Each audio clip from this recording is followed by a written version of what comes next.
Parezco Cristina Kirchner cuando hace. Bueno, el placer de estar con todos ustedes, agradecerles especialmente, si es que alguno realmente, como me lo dijo, trató de no faltar porque yo hablaba. Creo que si han venido es porque saben que los martes es una cita de honor, cualquiera sea la situación del tiempo. Y como hablando de tiempo no voy a tener demasiado, les digo, voy a decir lo mismo que pensaba decir aunque hubiera estado completa la mesa, porque después si hay que agregar algo más, otro día lo podremos hacer. Yo me voy a auxiliar con estas láminas para que ustedes vean un poquitito. Le pido disculpas naturalmente a los abogados, hay jueces, fiscales que están acá presentes, pero vamos a hacer algo que nos pueda ser útil a todos. El Código Penal, que es no la única ley penal, pero sí la ley penal más importante, tiene naturalmente una estructura. Dentro de la estructura hay circunstancias que eximen de la pena. Por lo que les voy a decir, en realidad no sería correcta esta titulación, sino que cuando hay legítima defensa, que es lo que vamos a ver después, lo que se elimina es el delito, es decir, no la pena, sino el delito. Bueno, pero el Código dice así. Y luego habla de las causas de justificación, y dentro de las causas de justificación, que son varias, está la legítima defensa. Creo que ustedes saben o tienen una idea de qué es un delito. Es decir, el delito, el Código en el artículo 1 lo define como que es una acción prevista en el Código Penal, o sea que es el principio de legalidad que se llama, que puede ser cometida por acción u omisión. Es decir, que es una conducta que naturalmente implica la violación de una ley penal. Eso es lo que se llama el principio de legalidad. Y luego hay una definición del Código, no del Código, sino de la doctrina penal, que es tradicional. Hoy por hoy pueden haber matices, pero casi todos coinciden en que se trata de una acción u omisión, porque se puede cometer un delito haciendo algo, o se puede cometer un delito no haciendo algo que se debe hacer. Por ejemplo, el caso de omisión de asistencia, ¿verdad? Uno tiene la obligación de asistir a una persona que la necesita, un herido, y si no hace la acción debida, puede naturalmente incurrir también en un delito. Esa acción esa acción u omisión, para ser considerada delictiva, tiene que ser típica, o sea, tiene que estar prevista en alguna norma penal, en el Código Penal o en alguna de las muchas leyes penales que con posterioridad al Código, que es del año 1934, se han dictado a los efectos de regular nuevas situaciones que se presentan en la complejidad de la vida moderna con el paso de los años. Entonces, para que haya delito, la acción tiene que ser típica, tiene que ser antijurídica y tiene que ser también culpable. Me voy a detener en la antijuridicidad. ¿Qué quiere decir la antijuridicidad? Que la acción tiene que ser contraria al derecho. En realidad, si uno se pone a pensar, una acción para ser típica, por el mero hecho de ser típica, de estar contenida en una norma penal, ya debería ser considerada que también es una conducta antijurídica, porque antijurídico quiere decir violatorio del derecho. Sin embargo, hay unas excepciones, y repito la palabra, excepciones, que se deben interpretar con sentido estricto, porque si hay mucha amplitud para interpretar una excepción, se corre el riesgo de que la excepción deje de serlo y pase a ser algo normal. ¿Qué son las causas de justificación? Donde, si bien la conducta, en principio, viola una disposición del Código, por ejemplo, una persona que mata a otra en legítima defensa está, quierase no, actuando en contra del artículo 310 del Código Penal, que castiga al delito de homicidio, es decir, a la persona que comete el homicidio, hace dar muerte a una persona. Pero ¿qué ocurre? Una conducta puede ser típica, es decir, puede estar reclamada por el Código Penal, pero estar justificada, entre otras cosas, por la legítima defensa, que es lo que vamos a desarrollar a partir de este momento. Es decir, ustedes lo saben, no hace falta que yo ahora se los diga, de que si alguien da muerte a una persona, pero lo hace en determinadas circunstancias que las vamos a analizar detenidamente, esa persona no comete el delito de homicidio. Mató a una persona, sí, pero no violó la ley, sino que cumplió la ley, siempre y cuando, naturalmente, se haya ajustado a todos los requisitos que la ley impone, a los efectos de que no haya un permiso para matar tipo James Bond, ¿verdad? Es decir, para que cuando ocurre un hecho haya que analizar si se dieron todas las circunstancias que vamos a ver en la próxima placa para saber si hay o no legítima defensa. Ustedes leen en los diarios que a veces hay un caso que parece ser de legítima defensa y sin embargo la persona termina procesada por homicidio. Y se preguntan, ¿pero cómo? ¿Qué fue lo que pasó? Bueno, muchas veces, y que me perdone algún juez y algún fiscal, ha habido algún error de interpretación o por lo menos una interpretación que no es de repente la más adecuada.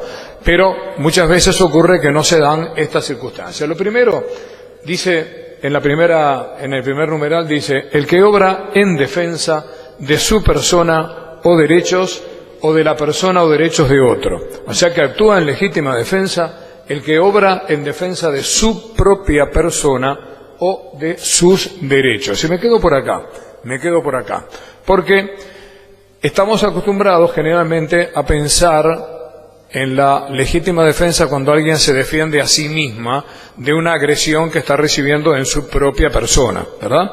Es decir, alguien es agredido, se le apunta con un arma, se encuentra indefenso y realmente actúa contrarrestando esa agresión con otra agresión. Sin embargo, esa agresión va a estar justificada porque es en defensa de su persona.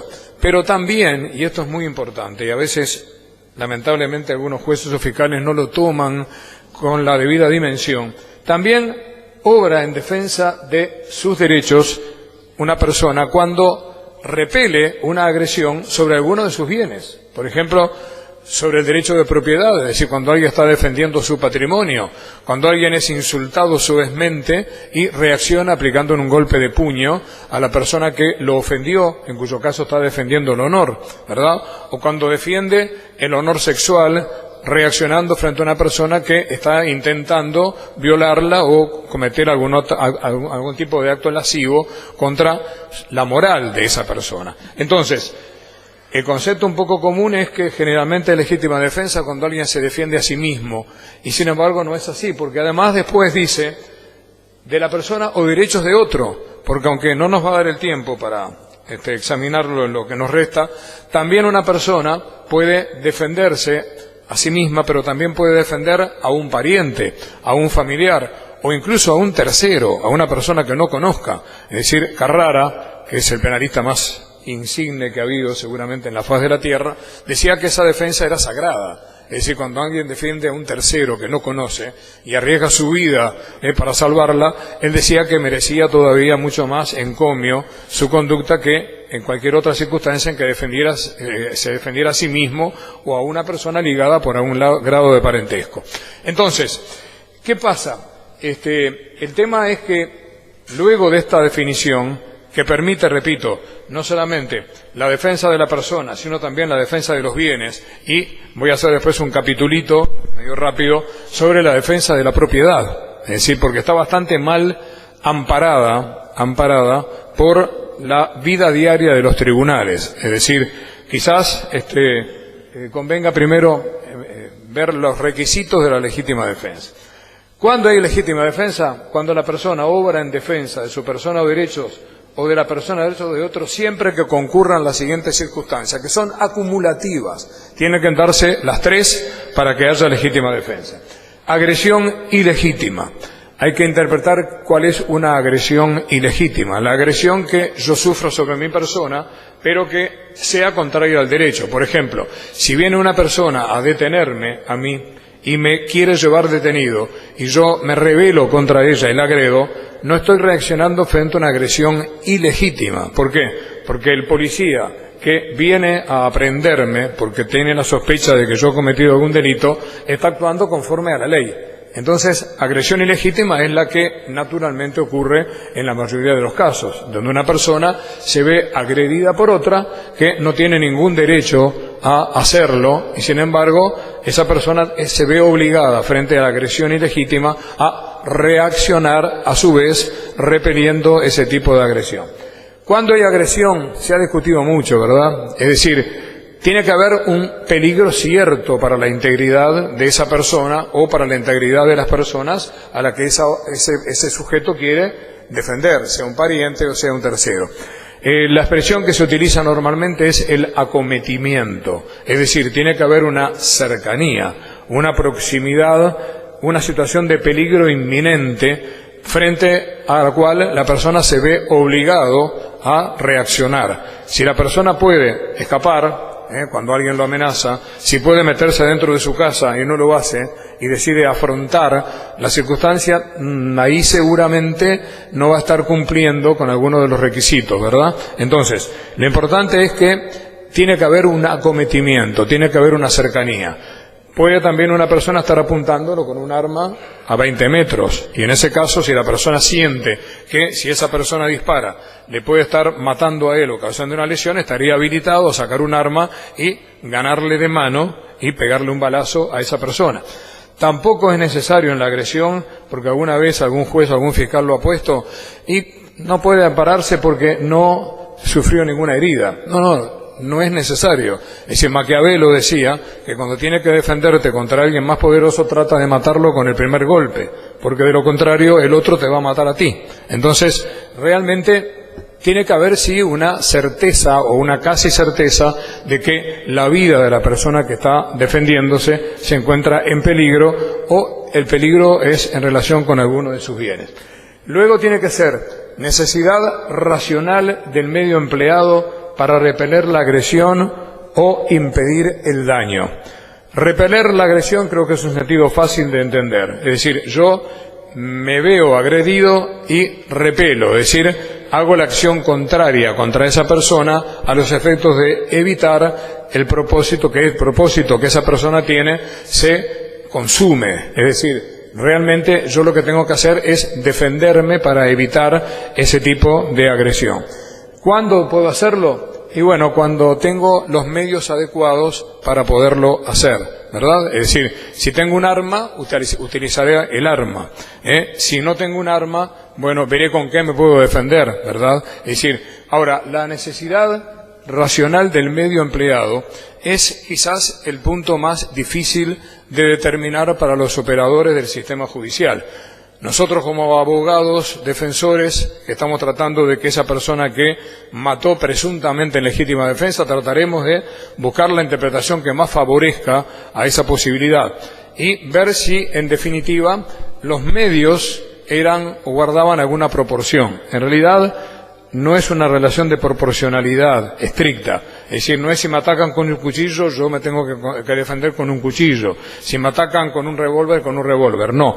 Tiene que ser una necesidad racional. Si alguien viene con un palo de banderita, esos que se utilizan en las fiestas y se lo damos a los niños, y dice, te mato, te quiero matar, nadie puede sacar un cuchillo y pegarle una puñalada en el vientre a esa persona. Entonces, tiene que haber una cierta equiparación de los medios utilizados. Si no, si hay una desproporción muy evidente y muy notoria, se corre el riesgo de que por esta válvula se escape la posibilidad de utilizar o de invocar la eximente de la legítima defensa, cuando hay una desproporción notoria.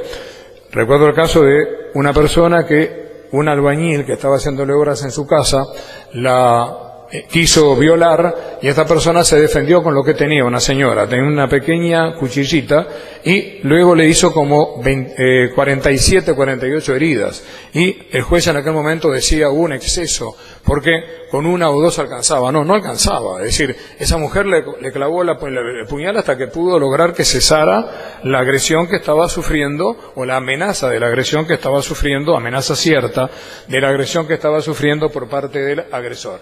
Y hay una parte final, que es esta que dice repeler la agresión o impedir el daño, que insólitamente mucho tiempo estuvo sin ser atendida, ni siquiera por aquellos tratadistas de mayor respeto, de mayor prestigio, el caso de Carballa, de Adela Reta, de Fernando Vallardo Bengoa, nuestros profesores que no le daban la importancia que tiene.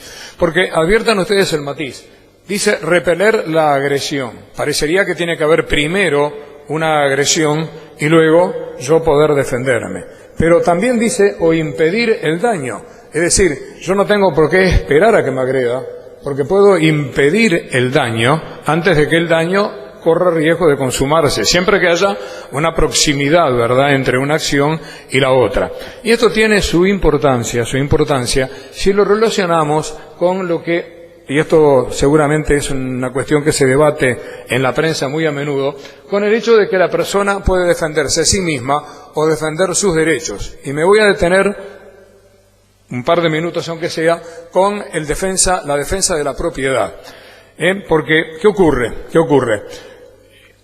Una persona, les pongo un ejemplo muy claro, una persona entra a un almacén, casi no existe en este momento, a un supermercado, le pone el revólver en el pecho a la persona y esa persona, en el momento que está amenazada por el otro que le pide que le entregue todo el dinero, la recaudación del día, generalmente a la última hora, cuando está suculenta la casa o desbordante, en ese momento esa persona saca un revólver y le pega un balazo, seguramente, y lo mata, seguramente se habrá entendido que hubo legítima defensa. ¿Por qué?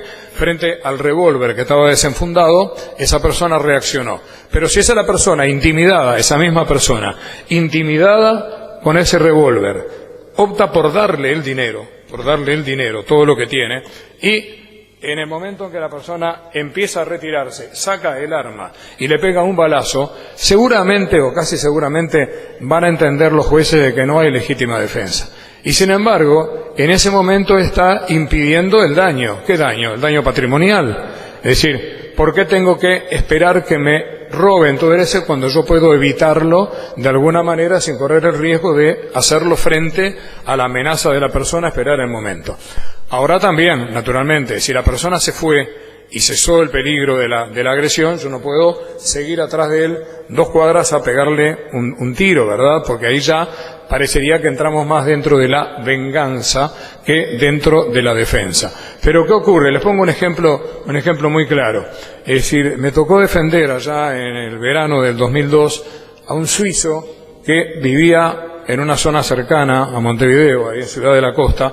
Esta persona estaba durmiendo tranquilamente en su casa, siente el ruido de la alarma de su camioneta, plena oscuridad, toma lo que tiene a mano, que era un revólver que estaba por ahí cerca, sale por el fondo, estos prenden la luz y lo ven, lo enfocan a él corre hacia la camioneta que estaba yéndose marcha atrás, en su idioma, en la forma de manejar el castellano, le dice pagá para que pararan, siguió haciéndolo y esta persona corre, va por el costado de la camioneta y abre la puerta se abría al revés, ¿verdad? Así que tuvo que dar la vueltita así para enfrentarse porque iba marcha atrás y en ese momento le pega un balazo a la persona.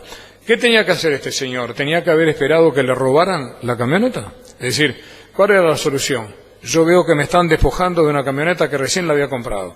Es decir, tengo que esperar, que cruzarme de brazos. Carrara, y esto es importante, decía que la defensa privada tiene por límite la defensa pública. Allí donde y cuando la defensa pública pueda actuar eficazmente, cesa la legitimidad de la defensa privada. Si lo hacemos al revés, es decir que cuando la seguridad pública no funciona, y esto deberían tomarlo en cuenta los jueces y los fiscales, tomándole el pulso a la temperatura social, hay que admitir con un poquito menos de rigor jurídico la posibilidad de que una persona sea exculpada de responsabilidad en virtud de la legítima defensa, aún en casos donde puede haber de repente algún matiz diferencial. Entonces, ¿qué ocurre? Si vuelvo, y rápidamente porque ya estoy prácticamente en la hora, la necesidad racional del medio empleado para repeler la agresión o impedir el daño. Esta última parte permitiría abrir un poco más el cauce de la legítima defensa patrimonial, tratando de que una persona no sea privada de todos sus ahorros. Incluso el ejemplo que ponía Bayardo Bengoa en su libro, si la persona le lleva 10 pesos de arriba de la mesa, parecería que eso no cuesta la vida de una persona, de ninguna manera. Es decir, pero si se le están llevando los ahorros de toda su vida, o si realmente le están sustrayendo un bien que es tremendamente importante, bueno, ahí se puede buscar esa posibilidad de entender que hay legítima defensa. Hay alguna interpretación excesiva, que viene en algún libro alemán y que algún autor compatriota la ha recogido, y a mí me parece que no es legítima defensa, más allá de que se den estas circunstancias. Alguien que está en la ventana del primer piso ve que le están robando el auto y, según algunos, desde allí podría aplicarle un balazo y matar a la persona que está robando el auto. Ahí ya me cuesta más entenderlo, ¿verdad? Dejar que se lleven el auto, es decir, pero si te lo están sacando en tus propias narices, si tú estás en condiciones de evitar, no así a la lejanía, incluso exponiéndose. Algunos autores antes decían que se puede defender los bienes siempre y cuando corra riesgo la persona, pero está claro que nuestro código no lo exige, es decir, el código no dice que los bienes, el derecho de propiedad deba defenderse solamente cuando corre riesgo la vida. No, se puede defender autónomamente, corra peligro a la vida de la persona o no, siempre y cuando se den las otras circunstancias. Y me queda una última frasecita que dice falta de provocación suficiente por parte del que se defiende. Es decir, si yo insulto a una persona públicamente y esa persona reaccionando viene y me ataca a golpes de puño, yo en ese momento no estoy habilitado, la ley no me lo permite, a sacar una sevillana y ponérsela en el medio de la barriga. Es decir, ¿por qué? Porque no, fui yo el que empecé. Un poco lo que sucede con los líos de los chiquitos, ¿verdad? Es decir, cuando alguien lo rezonga, dice, él empezó. Si vos empezaste, vos tenés que asumir las consecuencias. Por lo tanto, no hay legítima defensa de la legítima defensa. Si yo insulté a una persona, esa persona me vino a atacar a mí, ya la agresión la comencé yo de palabra. Esa persona se está defendiendo y cuando yo actúo ya no estoy amparado en la legítima defensa porque yo provoqué suficientemente. Tiene que ser una provocación suficiente. Es decir, no basta, por ejemplo, yo una vez defendí a una persona que le dijo al peón, mire, voy a tener que despedirlo. Es decir, porque no está cumpliendo, y ese peón se enfureció y lo corrió por toda una quinta prácticamente embarrada. Bueno, se cayó la persona que yo defendía, el otro vino con un arrollador de 1,5 metros de vara, pegándole, y esa persona sacó finalmente un revólver que tenía en la cintura y le pegó un balazo. Es decir, no era una provocación suficiente. Podría haber sido, no le gustó evidentemente a la persona, pero no tuvo la gravedad como para justificar la reacción del peón que hubiera inhabilitado luego la actividad que tuvo la otra persona. ¿Qué es lo que ocurre? Digo, para redondear un poco el tema, aunque obviamente quedan algunas circunstancias. Le quiero explicar esto. La legítima defensa presunta, antes se llamaba defensa nocturna, que es también algo que a veces la gente no logra captar en general.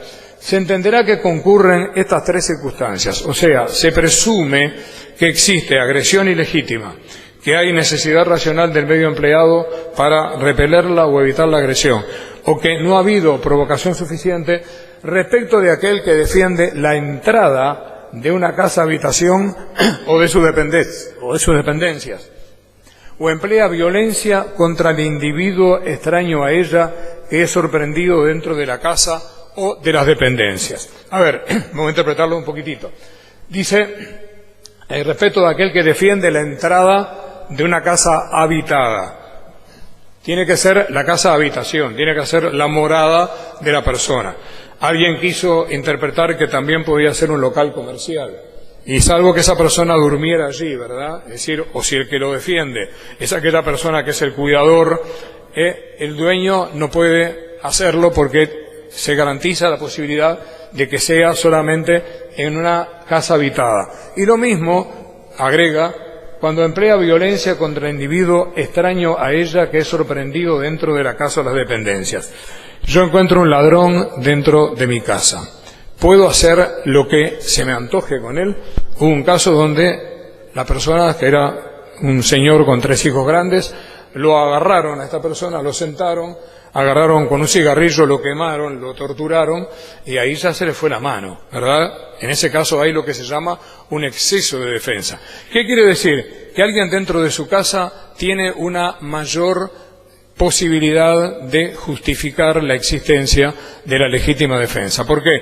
Porque no hay que probar que la agresión fue ilegítima. Si hay una persona dentro de mi casa, ya está agrediendo mi propiedad. Es decir, no tengo por qué interponerme o ponerme a pensar si la defensa es racional o no. Yo a una persona que está dentro de mi casa tengo el derecho, en principio, porque las presunciones en materia penal son relativas, o sea, admite prueba en contrario, de que esa persona puedo obrar sobre ella porque ya es un intruso que se ha metido en lo más sacrosanto que puede tener una persona, que es el gozar de la tranquilidad de su propia casa, ¿verdad? Dependencias son el garaje cercano, el jardín, el corredor que está en los alrededores. O sea que sucede muchas veces que hay personas que dentro de la casa entienden que ya se puede hacer absolutamente, que hay vía libre para poder hacer. Simplemente, si la persona puede reducirlo y llamar a la policía, y si tuviera la fortuna de que la policía viene, que es el otro tema, podría efectivamente tener otra vía de poder evitar la agresión. Ahora, si no tiene otra alternativa porque o este tipo dentro de mi casa hace lo que quiere con mis hijas o con mis hijos o con mi mujer o lo que sea, o se me lleva todas las cosas, ahí está habilitado. Simplemente quiero aclararles que esto se llamaba la defensa nocturna porque eso era antes de noche. Ahora, dada la inseguridad reinante, ya en el año 2000 se modificó esta norma y se permite a cualquier hora del día que se pueda realizar siempre y cuando se den estas circunstancias. Habrían algunos casos más para explicar un poco más de detalle, pero de repente, si cabe la posibilidad de un segundo round, en alguna suplencia que pudiera ocurrir, ahí de repente podemos hacer un intercambio de preguntas y respuestas. Capaz que lo invito al recién ingresado Moller, que ha sido juez penal y fiscal penal y que alguna vez hasta discutí con él algún tema parecido, o algún otro de los colegas, para que me auxilien. Quería darles simplemente el panorama y acá se me ha puesto el amparo de la legítima defensa y en 10 segundos, ¿por qué? Porque en rigor a veces la gente entiende que es un cúbrelo todo, que la legítima defensa es un cúbrelo todo. Es decir, ustedes han visto en Buenos Aires, hace no mucho tiempo, un médico, un odontólogo, cualquiera, que estaba peleando con una persona en la calle y se metió adentro a buscar un arma. Si te metiste adentro a buscar el arma, te hubieras quedado dentro de la casa y se cesaba el peligro. Es decir, ¿a qué saliste? Tú no, después, ¿por qué saliste y lo enfrentaste? Entonces, ahí ya es dudoso. En realidad uno siente que dentro del corazón debería estar amparado. Y lo último que digo es lo siguiente, que es la recomendación que me he aburrido de poner cada vez que alego la legítima defensa. Es muy sencillo a veces para el juez y para el fiscal, en la comodidad del escritorio, decir, bueno, pero en vez de 3 tiros, ¿por qué no le pegó uno si hubiera alcanzado? ¿O por qué no llamó por teléfono? ¿Por qué no hizo esto? Y el consejo que uno da, que a veces los jueces lo siguen o no, es que cuando se juzga un caso de eventual legítima defensa o no, debería la persona colocarse en el lugar en que se encontraba la persona que obró de esa manera, donde se defiende con lo que puede. Yo veo ahora que alguien reprocha la actitud de esta persona que fue en Carrasco, que defendió a otra, y uno se pone en el lugar de esa persona y dice, ¿y yo no hubiera bajado también? Si hay una persona de visita en mi casa y yo la llevo de vuelta, ¿no bajo? Entonces, a veces el pecado que cometen, de repente nosotros como abogados también ponemos más pasión de la que corresponde o armamos un poco la cosa de tal manera de que los intereses de nuestro cliente puedan verse amparados. Pero a veces ocurre de que, sinceramente, no se pone a veces el juez o el fiscal, o capaz que se pone, pero no de la manera integral en que debe hacerlo, decir, bueno, ¿cómo se siente una persona cuando alguien la está amenazando con un revólver en el pecho? Son momentos muy embromados. Es decir, a mí, en algún instante, un día por la calle, se me metió una persona acá, si lo hubiera podido agarrar, que no pude, seguramente lo hubiera corrido, y de repente corría un riesgo también, de una reacción mucho más desmedida. Entonces, ese es el tema, pero el mensaje final, no hablamos ni siquiera si es mejor estar armado o no estar desarmado, pero lo dejamos si hay una segunda entrega, y perdón que haya sido tan rápido, pero las exigencias del tiempo lo imponían de esa manera. Muchas gracias.